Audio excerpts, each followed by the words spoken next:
El encuentro con la nación, temas de actualidad. Y bueno, la movilización de los jóvenes, una movilización motu proprio, per se, ab initio, intestato. Alguien dirá, ¿y este señor qué quiere decir? Pues que propio de los jóvenes, propio del sector académico, nadie más. Los que aparezcan diciendo que yo motivé la movilización, está falseando, como lo dijo el señor Petro. Yo fui el autor, yo fui el gestor de las movilizaciones. Por eso traigo a colación lo que en palabra, en el portal palabra.com.co, de uno de los grandes dirigentes del M19, el señor Carlos Alonso Lucio, trae. Dice que pilas, la universidad pública no es ni de Petro ni del pueblo, y eso está bien dicho. La universidad pública es de todos los colombianos, de usted, amigo televidente, amiga televidente, que a esta hora nos escucha. Le hago un comentario, sí. Doctor. Es muy lamentable que el gobierno del doctor Eduardo Santos, en el programa de Ser Pilo Paga, todas las becas que dieron a los muchachos superdotados, de un talento extraordinario, solamente podían estudiar en universidades de ricos, privada, pero no en universidades públicas que son muy importantes, como la Universidad de Antioquia, como la del Valle, como la Industrial de Santander, como la Universidad del Tolima, como Colombia. Todas las oficiales. Hay muchas universidades que no tienen ese pedigrí o esa ambición de cobrar esos semestres tan altos en ciertas universidades, y en esas universidades, las que cobran más caros por ese semestre, ahí metieron ese pilo pega. Y eso es uno de los temas de la debilidad fiscal en el presupuesto para educación. Bueno, primer comentario y primer crítica que hace el doctor Horacio al programa Ser Pilo Paga de Juan Manuel Santos. Pero ahí. Por otro lado, pues decíamos que en su portal palabra.com.co, el dirigente del M19, Carlos Alonso Lucio, critica duramente a Petro y utiliza un término: hay que desmamertizar a la universidad pública. Si no sucede esto, desmamertizar la universidad pública, dice que se va a perder. Pero escuchemos aquí a una persona muy vinculada con la educación, matemática pura, ella matemática pura, profesora no le gusta que se le diga maestra, doña Leonor Serrano de Camargo. Oigan, los rectores dicen que $500 millón de pesos, los rectores de las universidades públicas, que con $500 billón de pesos con B larga, o sea 500.000 millones de pesos, sumándole al presupuesto que ya tienen las universidades, que se acerca a los 4 billones de pesos, no va a pasar nada.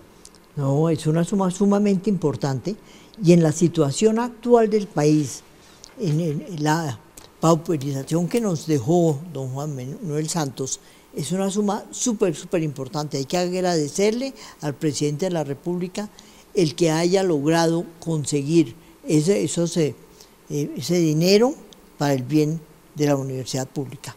Pero fuera de eso me llamó la atención algo. ¿Cómo así que el señor Petro está sacando ahora pecho? Son las banderas del petrismo quien movió a los estudiantes. Ese no fue el mismo que prometió guarderías y no las hizo. No fue el mismo que prometió colegios y tampoco los hizo.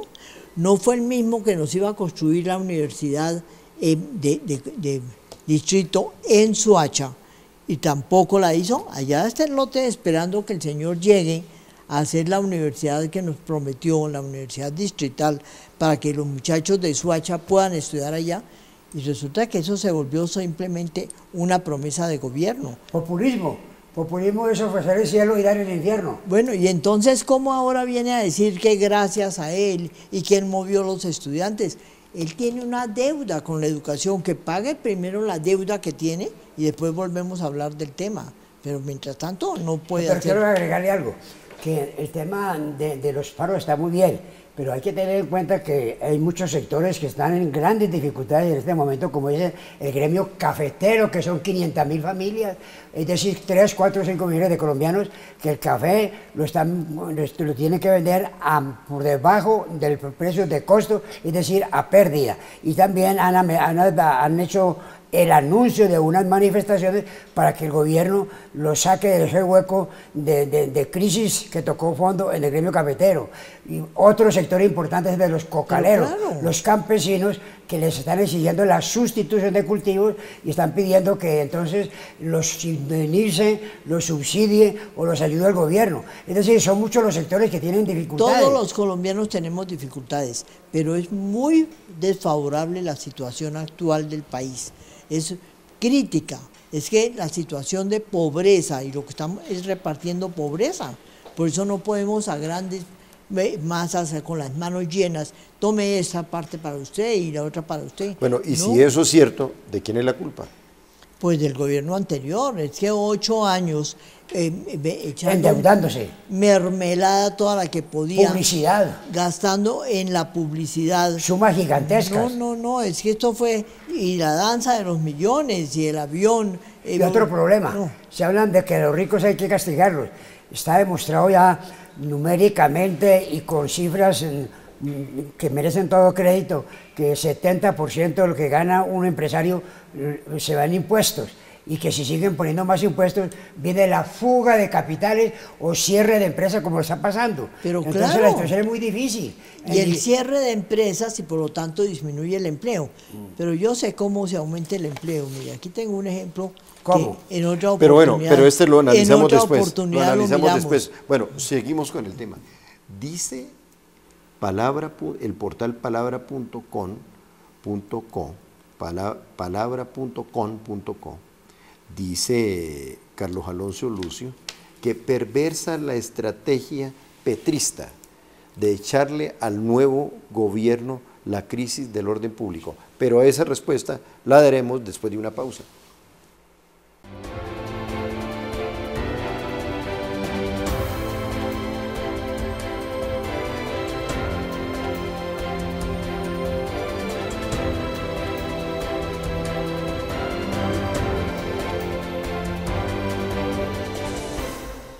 Bueno, en el portal palabra.com.co se titula "Perversa la estrategia petrista de achacarle al nuevo gobierno la crisis de orden público", la crisis de orden público.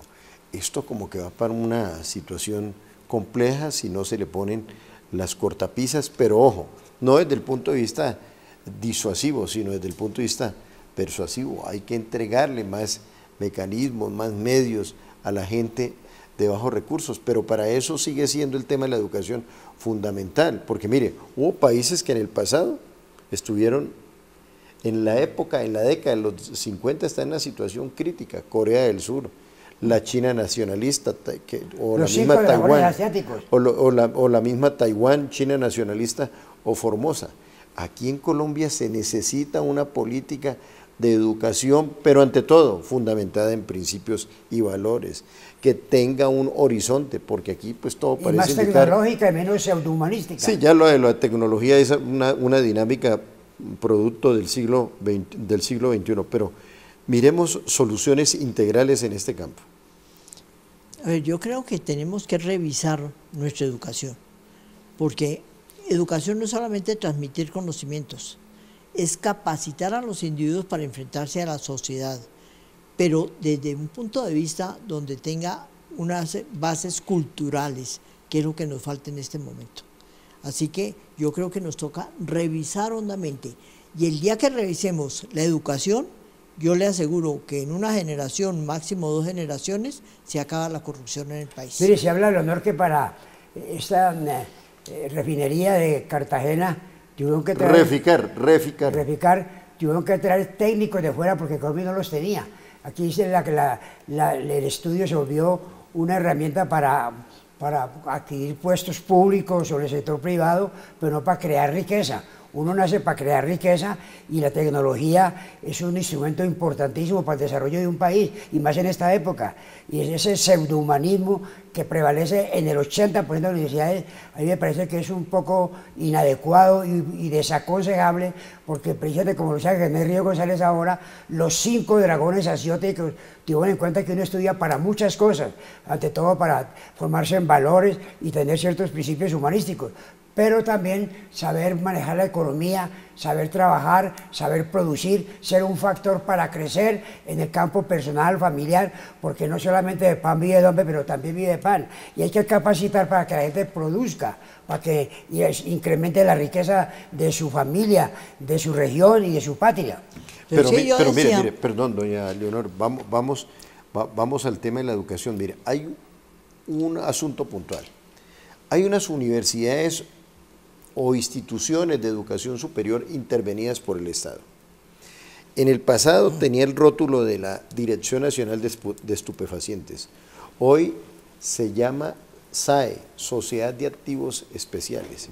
¿Y cómo le parece que a estas universidades intervenidas le están colocando unos depositarios con unos antecedentes nefastos?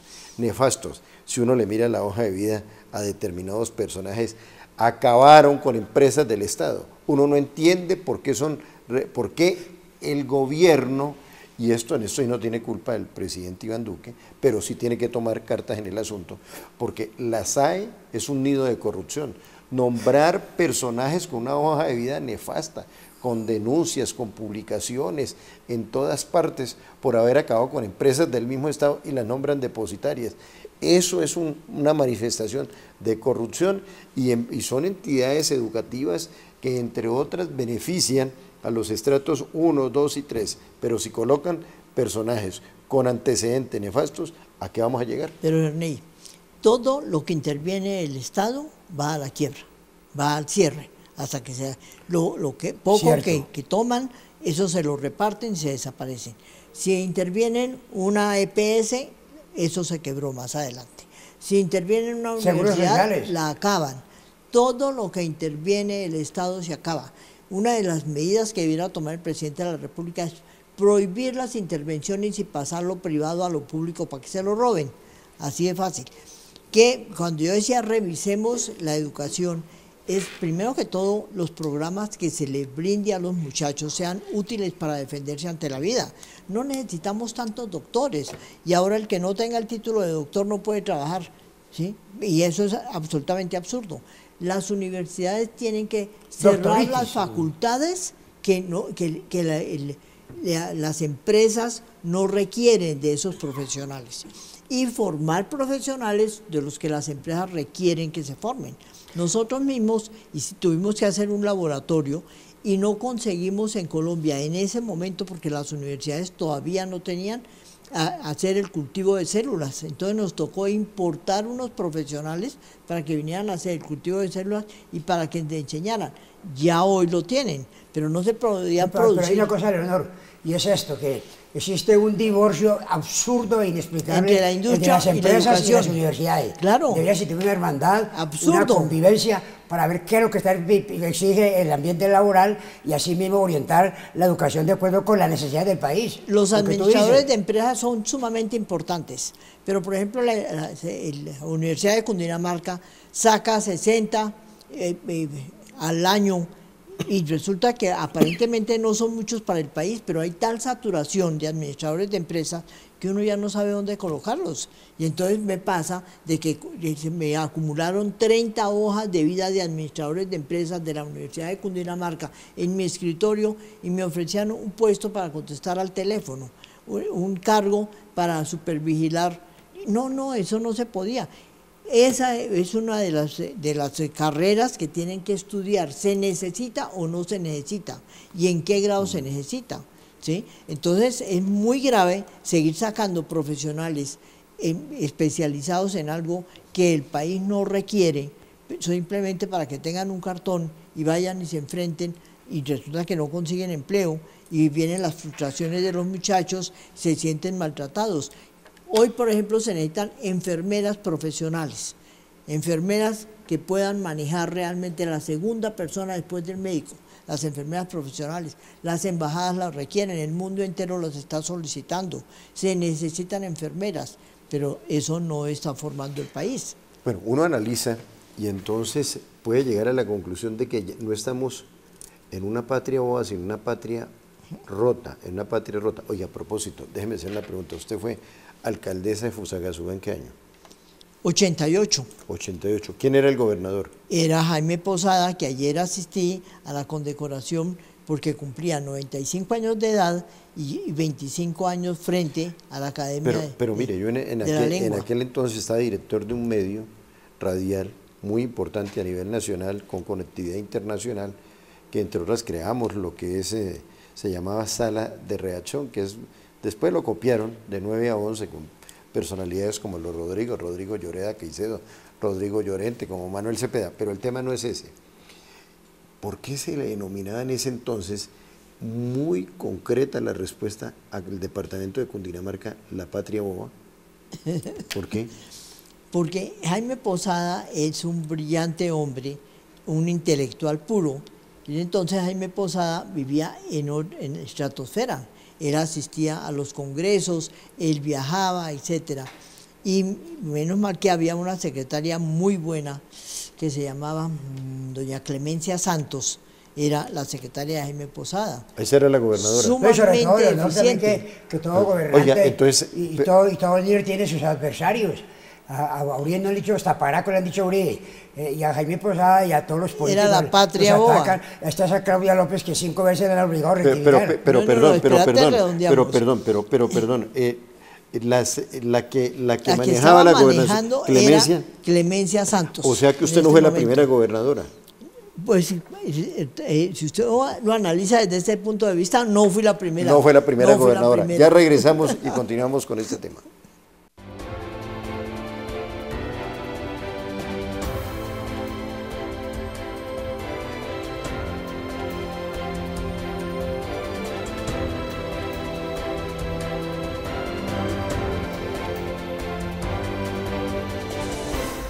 Hay una pregunta que se formulan todos los colombianos, no los bogotanos.